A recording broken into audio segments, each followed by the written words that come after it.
Monsieur Meyer, merci de l'invitation ici au niveau de la direction du travail et de l'emploi dans le cadre d'une vidéo qu'on réalise sur le dialogue social croisé, regard croisé avec Académie. On a trois axes, qu'est-ce que le dialogue social, les forces de négociation collective et la formation des acteurs sociaux.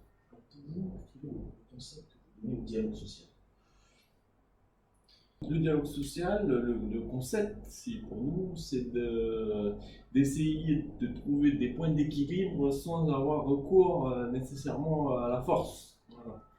Donc on essaye de discuter, d'essayer de trouver vraiment un consensus et aussi de partager les problèmes dans l'entreprise ou au niveau de la branche.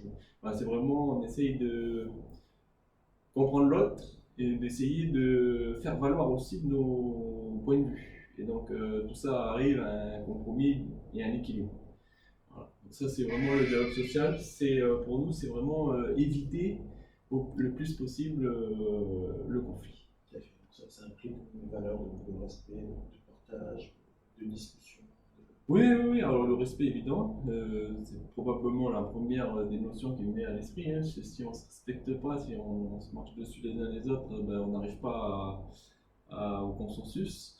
Voilà, après le partage, oui, j'aimerais que ce soit plus présent l'esprit de nos, comment dire, pas adversaires, mais partenaires de négociation. Voilà. D'accord. Et quel est votre regard sur l'évolution du dialogue social dans l'entreprise ces dernières années? Ouais, pour moi, il y a trois grands temps. Alors moi, je suis un peu un enfant de dialogue social, hein, puisque mon prédécesseur, Joao, en fait, a beaucoup œuvré dans ce sens-là. Et on avait déjà passé la période des grands conflits, en fait. Moi, j'arrive dans une période post-conflit. Les conflits viennent d'avoir lieu. J'étais déjà dans le syndicat, mais pas au poste que je suis aujourd'hui. Et donc j'ai vécu tous ces mouvements d'ampleur de l'intérieur. Voilà, parce que j'étais sur le terrain à cette époque. Et après j'arrive progressivement à la suite de Joao, mais je suis déjà dans ce processus initié par mon prédécesseur. Voilà. Donc je dirais qu'il y a trois grandes étapes dans le dialogue social dans le Nouvelle-Calédonie à l'heure actuelle pour moi. Il y a eu tous ces mouvements. On parle de Cap Sud, on parle aussi des grandes grèves de la fonction publique. Voilà, c'est des gros conflits durs qui ont duré longtemps. Derrière, donc ça c'est plutôt mon prédécesseur qui était aux manettes. Ensuite, on arrive dans une période plus propice au dialogue, avec vraiment beaucoup d'échanges, beaucoup de réunions, beaucoup de réflexions.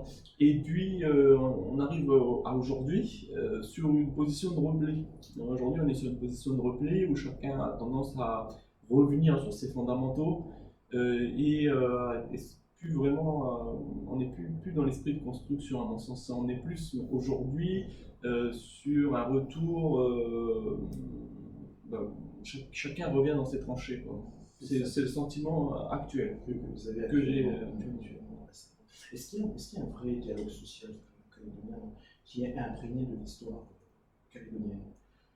Alors j'aurais tendance à dire qu'il y a eu. Il y a eu. Mais c'est probablement le contexte politique aussi qui veut ça. Hein. Donc on a été pendant une dizaine d'années, je dirais, vraiment dans ce consensus, dans cette recherche d'équilibre, avec un vrai projet. Voilà. On voulait tous sortir de ces grands conflits, de ces grèves dures. Tout le monde s'était dit, c'est pas la solution. Donc pour demain, il faut essayer de trouver une nouvelle voie. Cette nouvelle voie, elle a pris forme avec le concept du dialogue social. Elle a pris forme avec la création d'outils de formation professionnelle pour les salariés. Donc, il y a eu une vraie volonté. Aujourd'hui, encore une fois, je pense qu'on est sur un vrai retour en arrière et beaucoup de négociations sont à l'arrêt. Euh, le contexte économique n'aidant pas également, on est sur un très fort ralentissement, une crise en Nouvelle-Calédonie ces 2 dernières années. Donc tout ça fait que chacun est revenu vraiment en arrière. D'accord. Et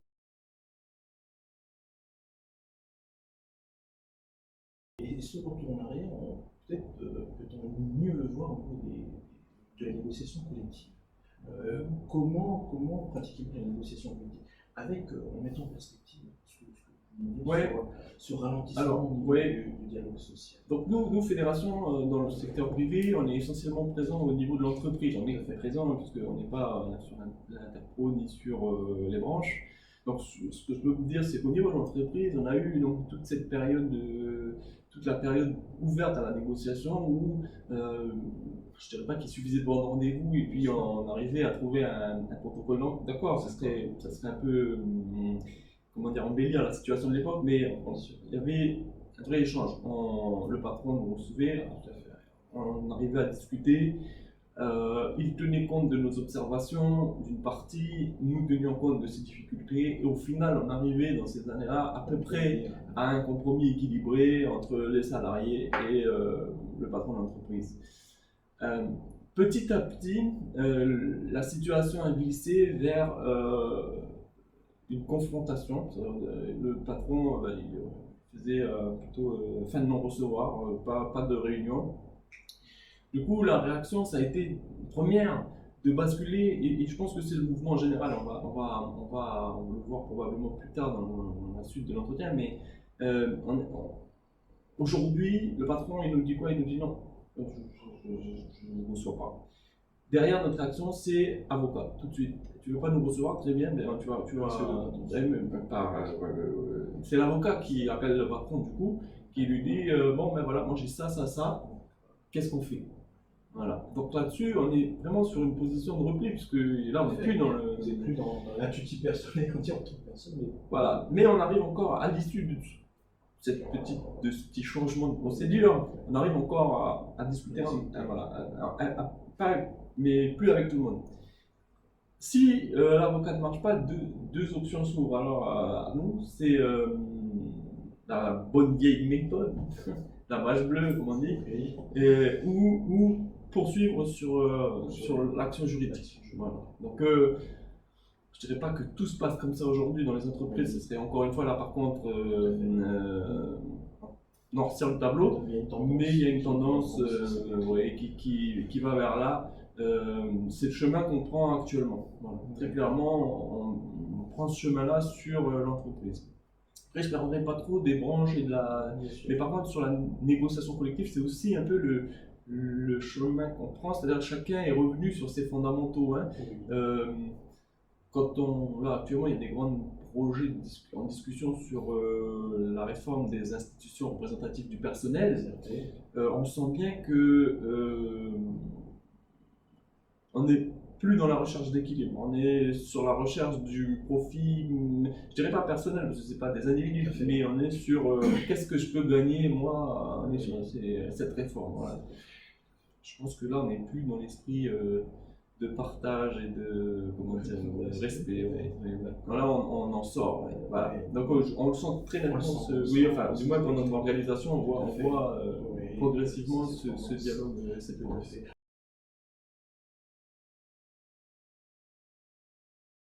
On y reviendra un petit peu sur ce dialogue social et ce qui en donne demain les perspectives. Je vais revenir sur la formation des acteurs sociaux, parce que c'est un élément essentiel à la qualité du dialogue social. Pensez-vous que vos représentants sont bien formés pour concourir à un meilleur dialogue social dans la discussion, dans les négociations? Jamais assez, je dirais. Jamais assez formé. Même si on arrivait à faire un gros travail dans ce sens-là, il faut y arriver.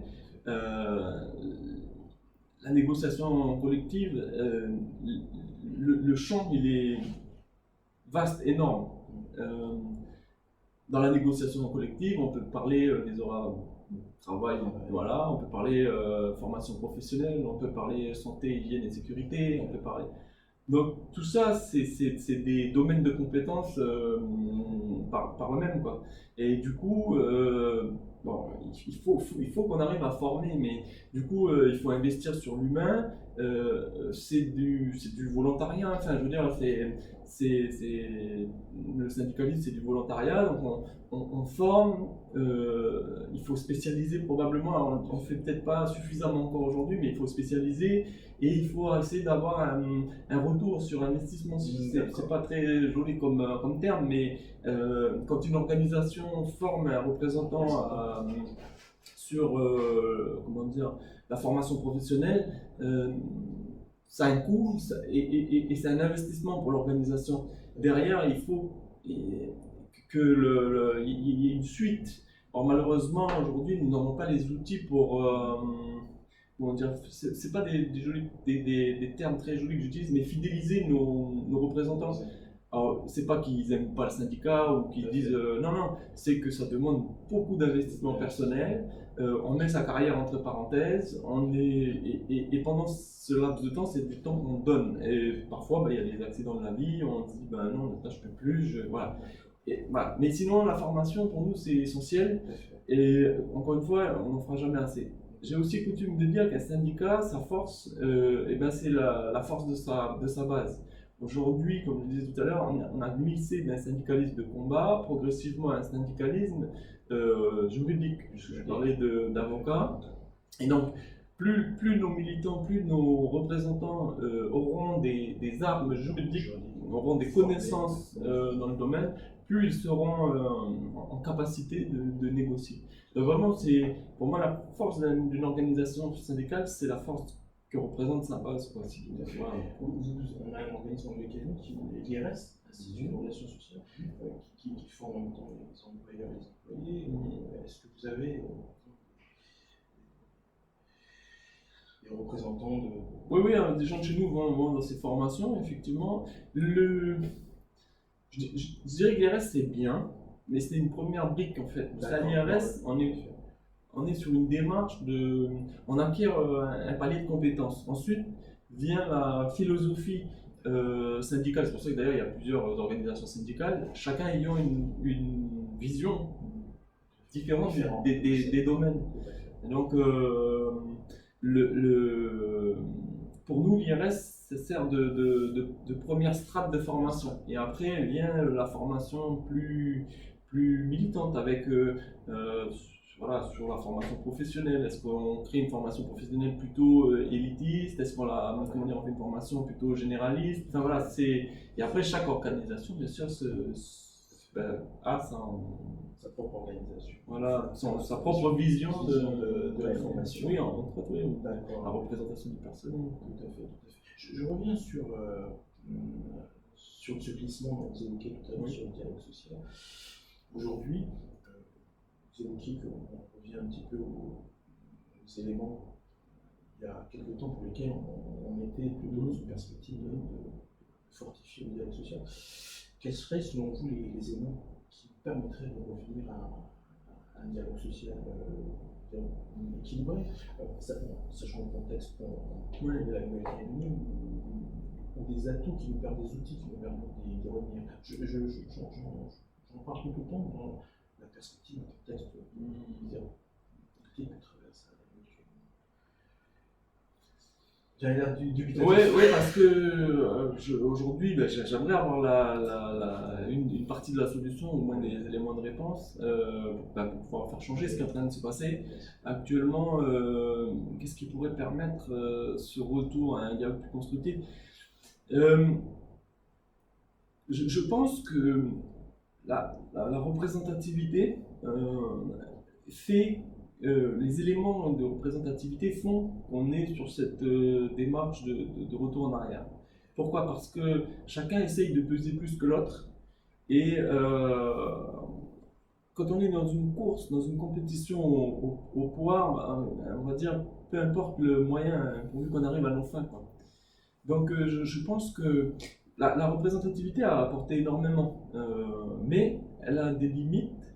Et je pense qu'il serait intéressant d'imaginer peut-être une autre façon, une autre manière. Parce que malheureusement, j'ai le sentiment que les organisations actuellement n'essayent plus, ou du moins ont du mal à continuer elles essayent plutôt de vivre pour elles-mêmes. Voilà. Et donc du coup, voilà, est-ce que l'intérêt des salariés ne passe pas actuellement au deuxième plan? Est-ce qu'on n'est pas dans des logiques de fortification de royaume ou de chapelle? Enfin, je sais pas, je veux vexer personne, hein, je sais pas. Mais voilà, je pense qu'il faut probablement repenser, oui, réimaginer, revoir ces critères. moi j'ai tendance à penser que pourquoi limiter quoi. Mais bon, peut-être que ma position est plus facile ou plutôt elle est peut-être comment dire, vu que je ne suis pas représentatif encore actuellement, je travaille beaucoup pour y être, pour l'être. Mais dans le secteur public, par exemple, il n'y a pas de représentativité, il n'y a pas de seuil, tout le monde peut se présenter aux élections. Et je pense que ça, là, du coup, on est dans la recherche du gain pour le salarié. Voilà. C'est pas aussi figé que dans le privé. Là, dans le privé, on a des organisations qui, voilà, on sait qu'elles sont, je dirais pas protégées ou ultra protégées, mais voilà, on est dans ce domaine-là. Voilà. Je pense qu'il y a quelque chose à creuser sur la représentativité, oui, oui, parce que il y a une, bon, c'est mes références culturelles, là je parlerai, c'est une bonne désignée, c'est historique, c'est le domaine des dieux. Et en fait, on a déversé un peu de moyens, on a déversé un peu de pouvoir, et voilà, on a plutôt tendance aujourd'hui à se battre pour ces moyens et ce pouvoir que probablement. Et ça, je pense que ça fait partie des causes d'un retour à des pratiques qui sont. Donc, moi, en tout cas, je ne souhaite plus voir revivre. Il faudra revoir le chaudron avec les feuilles qui sont oui, voilà. D'accord. Merci pour cette analyse. Peut-être pour clôturer cette discussion, parce que c'est un intérêt majeur du sujet, le dialogue social dans l'avenir, vu les échéances qui viennent, quelle est la vision que la Fédération fonctionnaire porte sur ce dialogue social dans les 10-20 prochaines années? Je l'ai en partie dévoilé. Nous, on pense qu'on va. D'ailleurs, on est en train d'essayer. On n'est pas en train d'essayer, on est en train de muter sur un syndicalisme de. J'aime pas le mot, mais de service. C'est-à-dire qu'il faut s'équiper, s'outiller en juriste, en partenariat avec des avocats. Il faut avoir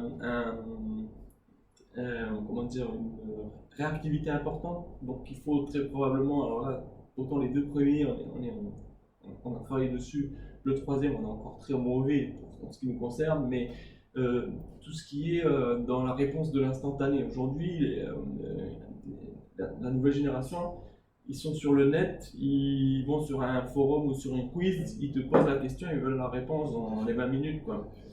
L'ère du numérique. Et donc ça, nous, on n'a pas fait ce travail. Donc je pense que ça aussi, ça va faire partie du chantier. En fait, je pense que l'organisation syndicale du futur, si je peux l'appeler comme ça, c'est un gros service, c'est un gros pôle juridique. Un gros pôle, alors là, c'est du juridique aussi, mais pas de premier niveau, parce que c'est péjoratif, mais du quotidien. C'est-à-dire, voilà, je voudrais prendre mes congés la semaine prochaine, mon patron m'a dit non, est-ce qu'il a le droit de me les refuser, voilà. Ça, tout de suite, là, il faut être dans l'instantané, il faut répondre tout de suite. Là, ça, c'est quelque chose que notre organisation, en tout cas, n'a pas encore travaillé. Voilà. Ça, c'est les deux grands pôles. Et je dirais un troisième, alors, toujours dans l'esprit de syndicaliste de service, je ne manque pas encore le terme, mais bon, je n'ai pas d'autres mots qui me viennent à l'esprit. Un volet aussi social, action sociale, protection. Je m'explique, ça marche beaucoup dans le système anglo-saxon.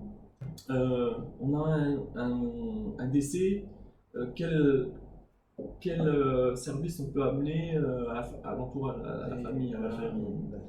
Voilà. Sans être non plus un service de la protection sociale.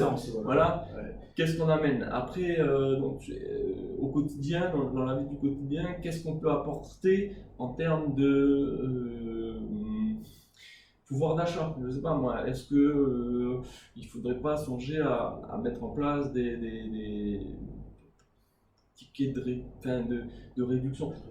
Pas comme un CE, mais dans le même état d'esprit, c'est-à-dire que l'adhérent a un ensemble de services, voilà, et il se dit, mais voilà, je cotise, je suis à l'organisation, mais parce que voilà, j'ai du service, je sais que je peux compter sur des avocats, des juristes, je sais que si j'ai une question, on y répond. Voilà, c'est comme ça, je pense, l'avenir. Malheureusement, ça serait l'idéal. Alors peut-être que c'est des sursauts de résistance ou quoi. C'est pas le chemin qu'on est en train de prendre actuellement. Dernièrement, j'ai vu en Nouvelle-Calédonie, mais pas que d'ailleurs, euh, des représentants du patronat, des DRL, se prendre comment dire, des tartes dans la... pas des larmes, mais voilà, des coups, on va dire ça comme ça. Oui. Voilà, on sent bien qu'il y a un regain de tension, un manque d'écoute alors de leur part, mais aussi de notre part. Ouais, il y a vraiment un repli sur cet affrontement. J'ai vu encore des blocages assez durs dernièrement.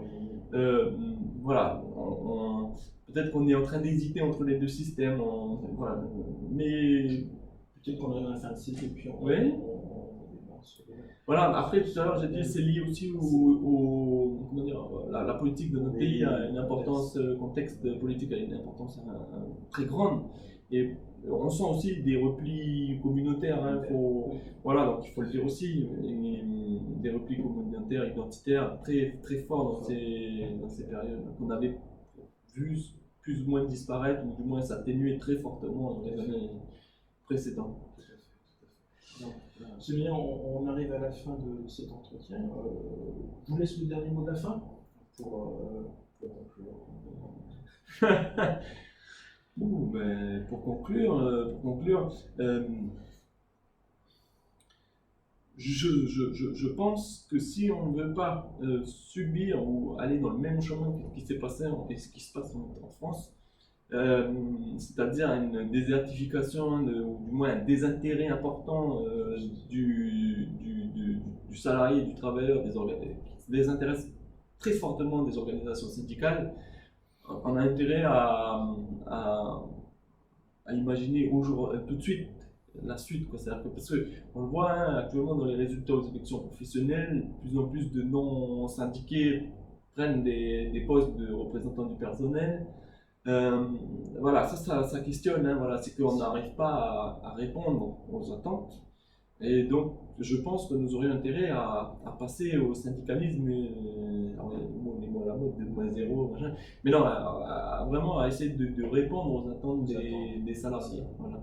Donc, ce que j'ai évoqué tout à l'heure, à mon sens, pourrait ou devrait voilà, avoir voilà, peut-être susciter l'attrait envers les organisations syndicales. Je vous remercie.